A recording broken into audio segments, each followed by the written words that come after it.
Tidak ada yang lebih menyakitkan selain menjadi wali kota adil yang justru dibunuh polisi korup. Wali kota tahu dirinya tidak akan selamat. Ia cepat mengeluarkan ponsel berisi daftar pengedar narkoba lalu memberikannya pada polisi wanita di sampingnya dan memintanya memastikan ponsel itu sampai ke pemerintah dengan aman. Namun wanita itu tertembak dan pingsan. Sementara polisi pria lain demi menyelamatkan diri turun dari mobil dan membuang pistolnya. Setelah itu, polisi korup itu dengan cepat mendekati mobil wali kota dan menembaki wali kota dengan marah. Setelah memastikan semua orang di lokasi tewas, mereka langsung pergi dengan mobil. Tanpa mereka sadari, polisi wanita di dalam mobil sebenarnya belum tewas. Hal pertama yang terlintas di benaknya adalah pesan terakhir wali kota, jadi ia buru-buru mengambil ponsel itu lalu dengan susah payah menyeret tubuhnya keluar.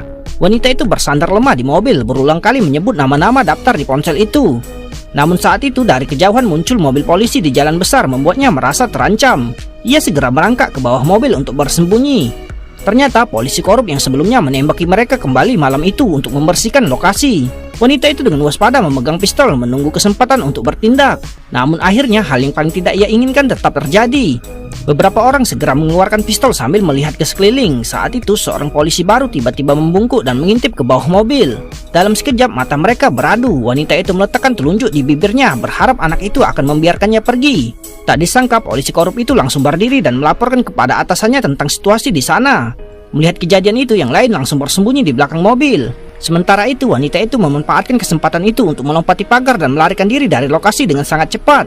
Di tengah hujan peluru, ia berhasil lolos dengan selamat, namun karena panik kakinya terpeleset dan ia jatuh ke lereng. Saat fajar, wanita itu masih pingsan dibangunkan oleh seekor ular yang lewat.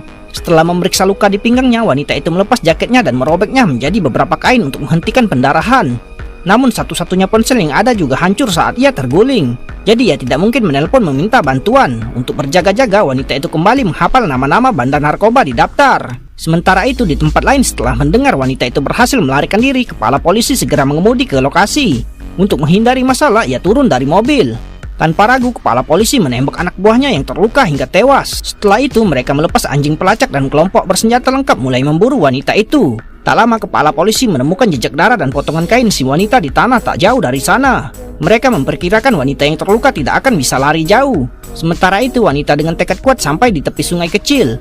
Namun saat ia selesai membasuh wajah dan mengangkat kepala, tiba-tiba muncul seorang anak kecil berambut acak-acakan di atas batu di depannya. Sesaat kemudian anak laki-laki itu dengan hati-hati mendekatinya lalu menumbuk daun obat di tangannya dan menempelkannya pada lengan wanita yang terluka.